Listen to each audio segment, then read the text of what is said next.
السلام علیکم ورحمۃ اللہ وبرکاتہ۔ وعلیکم شیخ صاحب، السلام۔ بھائی نے ایک سوال کیا ہے، خصی جانور کی قربانی کے حوالے سے ایک نقطے کی طرف توجہ دلائیے تو اس کی وضاحت کر دیں، جزاکم اللہ خیر۔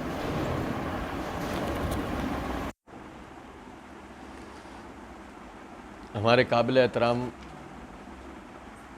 فرقان بھائی، انہوں نے واٹس ایپ گروپ کے اندر توجہ دلائی کہ اگر کوئی بندہ اس نیت سے خصی جانور ذبح کرتا ہے کہ قربانی میں کہ امام الانبیاء علیہ السلام نے خصی جانور ذبح کیا تھا تو اس کو انشاءاللہ اس کی نیت کا اجر ملے گا۔ دیکھیں، میں نے اپنی پچھلے دفعہ سوال کا جواب دیتے ہوئے خصی جانور کی قربانی کے حوالے سے میں نے توجہ دلائی تھی کہ ایک ہوتا ہے خصی جانور کی قربانی کرنا اور ایک ہے جانور کو خصی کرنا، ان دو باتوں میں فرق ہے۔ تو میں نے ان روایات کی طرف توجہ دلائی تھی جن میں جانور کو خصی کرنے سے منع کیا گیا ہے۔ آیات اس حوالے سے ان کے جو معنی مفہوم ابن عباس رضی اللہ عنہ یا عبداللہ بن عمر رضی اللہ تعالیٰ عنہ وغیرہ کے حوالے سے میں نے آپ بھائیوں کے سامنے رکھے تھے، تو ہمارے فرقان بھائی نے شاید وہ ویڈیو غور سے نہیں دیکھی۔ پھر میں نے آخر میں اس بات کی طرف بھی توجہ دلائی تھی کہ آپ منڈی کے اندر جاتے ہیں، آپ کو خصی جانور ہی ملتا ہے، آپ خصی جانور کی قربانی کر لیں، کیونکہ جن عیوب کا ذکر قربانی نہ کرنے کے مسئلے میں آیا ان میں جانور کے خصی ہونے کا ذکر نہیں ہے۔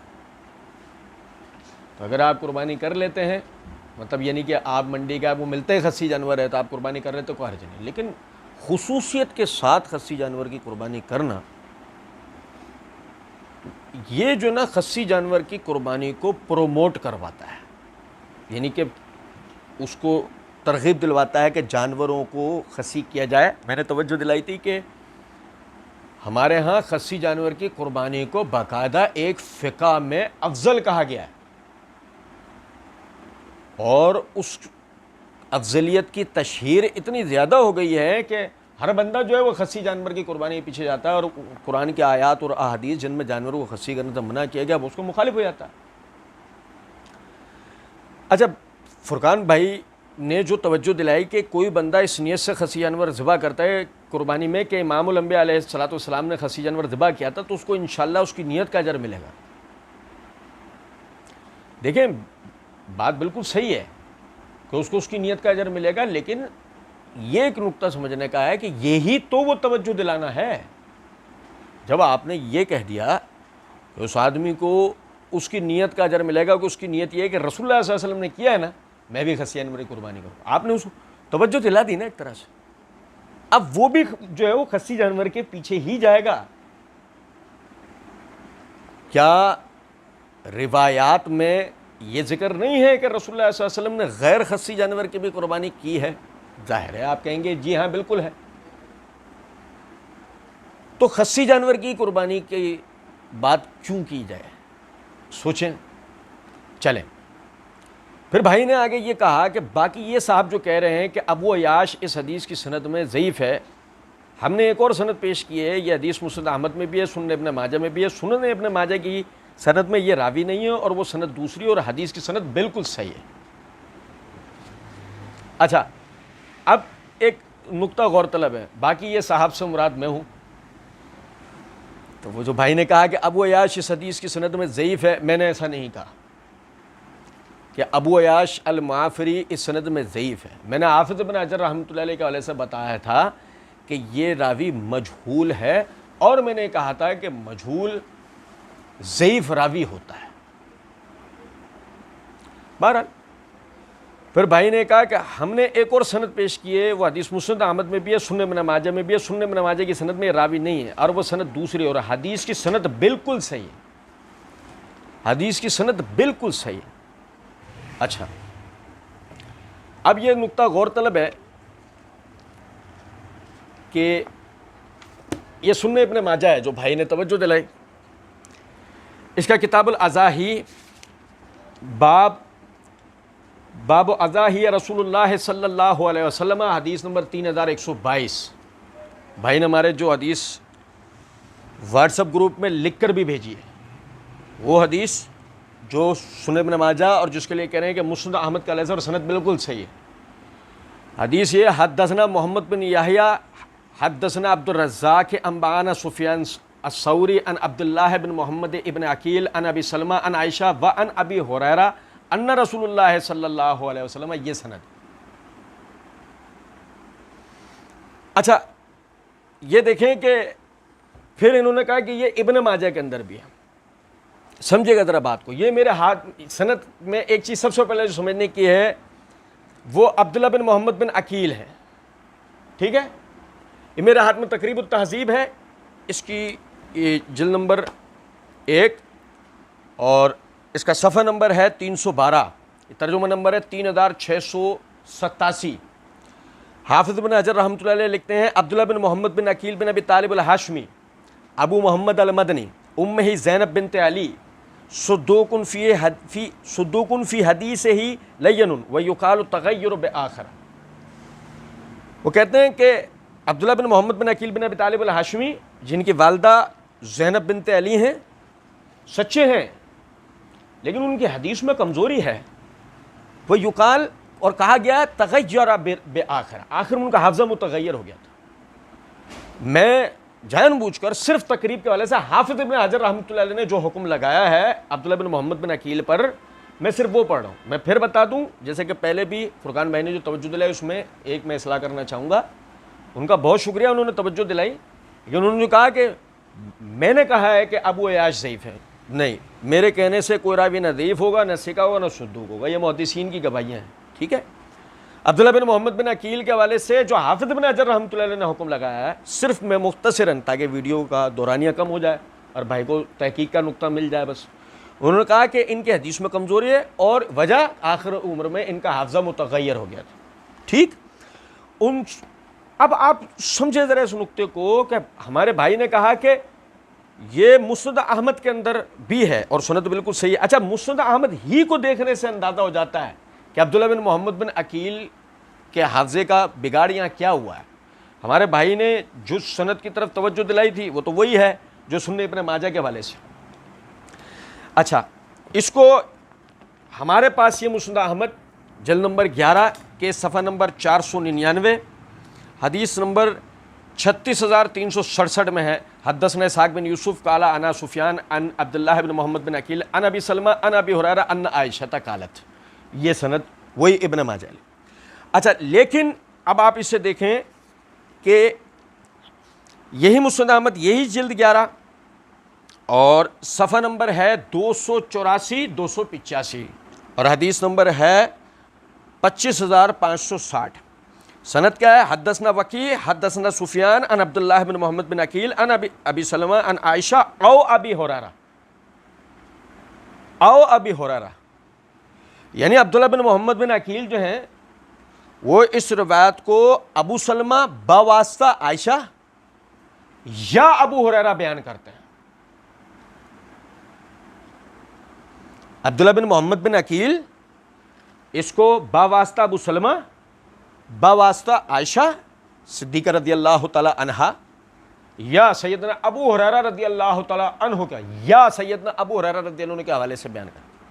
یعنی اس کا مطلب عبداللہ بن محمد بن عقیل اس روایت کو حضرت عائشہ کے حوالے سے بتا رہے ہیں یا ابو ہریرہ کے حوالے سے تعین نہیں ہے. ٹھیک, اسی طرح یہ دیکھیں یہی روایت دوبارہ حدیث نمبر 26411 کے تحت ہے. یہ ابن ماجہ والی سند ہے بظاہر. حدثنا عبد الرزاق قال اخبرنا الثوری عن محمد عبداللہ بن محمد بن عقیل عن ابی سلمہ عن عائشہ او عن ابی ہریرہ, اور مزید وضاحت کے ساتھ کہ سوری روایت امام عبد الرزاق بن حمام السنانی روایت کرتے ہیں بواسطہ سوری بواسطہ عبداللہ بن محمد بن عقیل, عبداللہ بن محمد بن عقیل بواسطہ عن ابی سلمہ عن عائشہ, اور کہتے ہیں او عن ابی ہریرہ یا بواسطہ ابو ہریرہ روایت کر رہے ہیں. اس کا مطلب عبداللہ بن محمد بن عقیل کے بارے میں حافظ بن حجر رحمۃ اللہ علیہ نے جو بات کی ہے کہ ان کا کہا گیا ان کا حفظہ آخر میں بگڑ گیا تھا جس کی وجہ سے ان کے حدیث کے اندر ضعف آیا. روایت کی اسانید کو دیکھنے سے اندازہ ہو رہا ہے کہ وہ کبھی تو اس روایت کو بواسطہ ابو ہریرہ بواسطہ عائشہ رضی اللہ تعالیٰ عنہ بیان کر رہے ہیں، جیسے کہ بھائی نے ابن ماجہ اور مسند احمد کی جس سند کی طرف اشارہ کیا.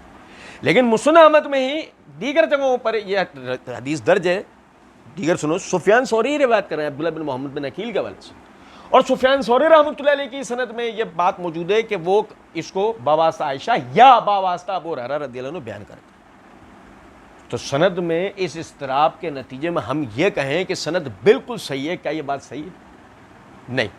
اچھا، دوسری بات، ابن ماجہ ہو یا مسند احمد ہو، دونوں میں سفیان ثوری رحمۃ اللہ علیہ اس روایت کو عبداللہ بن محمد بن عقیل کے حوالے سے صیغہ ان کے ساتھ بیان کر رہے ہیں. یہ میرے ہاتھ میں امام حاکم رحمۃ اللہ علیہ کی کتاب معرفت علوم الحدیث ہے. اس کے صفحہ نمبر 106 کے اوپر امام حاکم رحمۃ اللہ علیہ کہتے ہیں قد روا جماعت من الائمۃ عن قوم من المجہولین فمنہم سفیان ثوری، کہ مدلس راویوں کے حوالے سے بات کرتے ہوئے امام حاکم رحمۃ اللہ علیہ فرماتے ہیں اور ائمہ کی ایک جماعت نے ایسے راویوں سے بھی تدلیساً روایتیں کی ہیں جو کہ مجہول ہیں، جن کا عطا پتہ بھی نہیں ہے.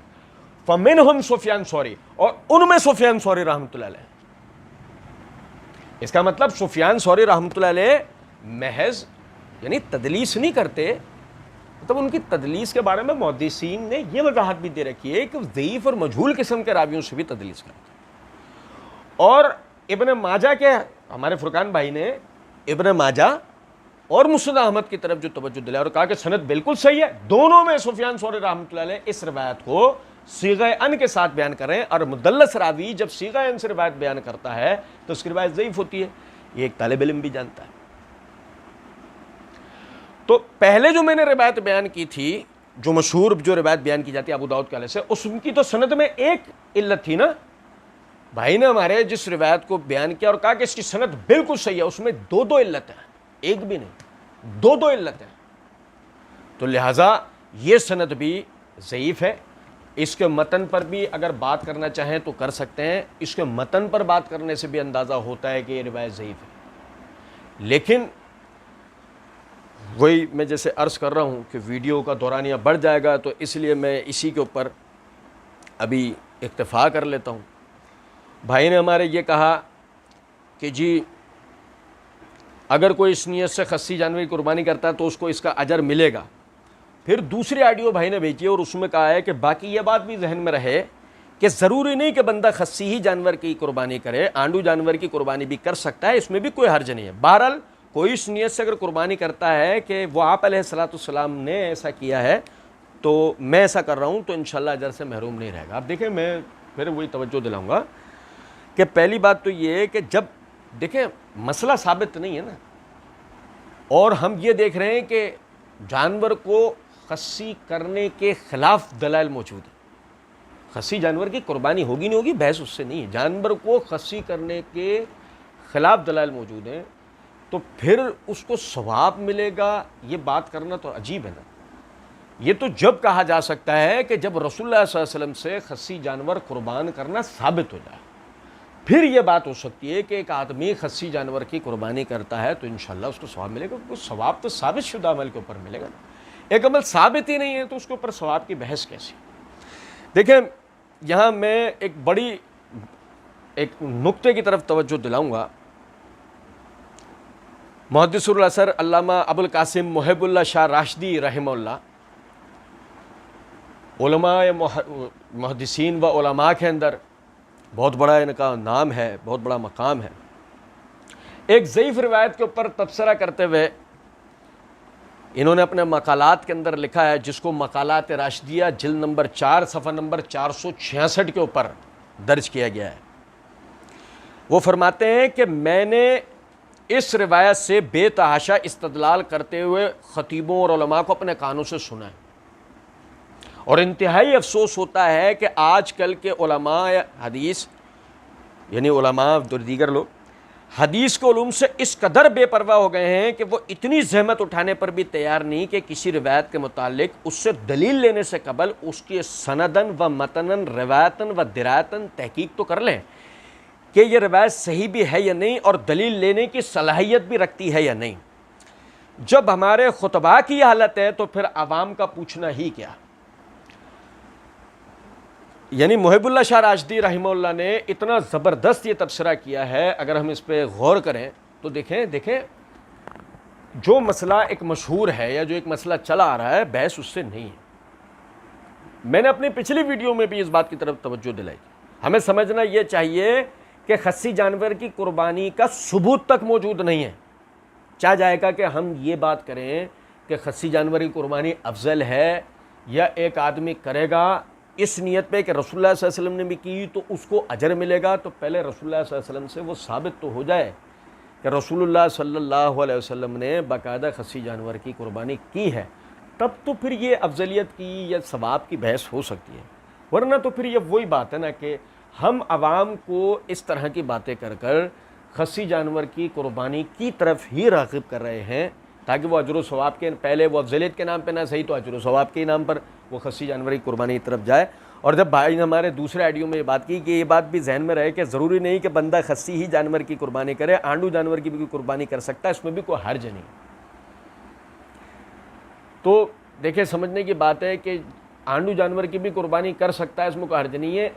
سمجھنے کی بات ہے جب آپ اجر و ثواب خصی جانور کی قربانی میں بتا دیں گے تو کوئی آدمی آنڈو کی قربانی کیوں کرے گا؟ اگر آپ یہی بات شاید آنڈو جانور کی قربانی کے لیے کر دیتے تو ممکن تھا کہ ایک آدمی پھر خصی جانور کی یعنی خصی جانوروں کو خصی نہ کرنے کے جو دلائل ہیں ان کو دیکھتا ہوا کہ ہمارے فرقان بھائی یا دیگر بھائیوں نے جو کہا ہے کہ آنڈو جانور کی قربانی کا بھی وہی اجر و ثواب ہے، تو بھائی پھر تو آنڈو جانور کی قربانی کرنا چاہیے کیونکہ احادیث کے اندر جو ہے وہ جانوروں کو خصی کرنے سے منع ہے.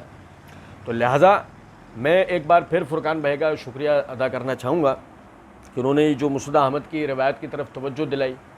تو اس سے مزید جو ہے وہ بھائیوں کے سامنے جو ہے وہ خصی جانور کی قربانی کے حوالے سے جو دلیل دی جاتی ہے اس کے بھی جو ہے وہ وضاحت آ گئی. اللہ رب العزت انہیں بھی جزائے خیر دے اور اللہ رب العزت مسئلے کو سمجھنے اور اس پہ عمل کرنے کی توفیق عطا فرمائے. وما علینا الا البلاغ.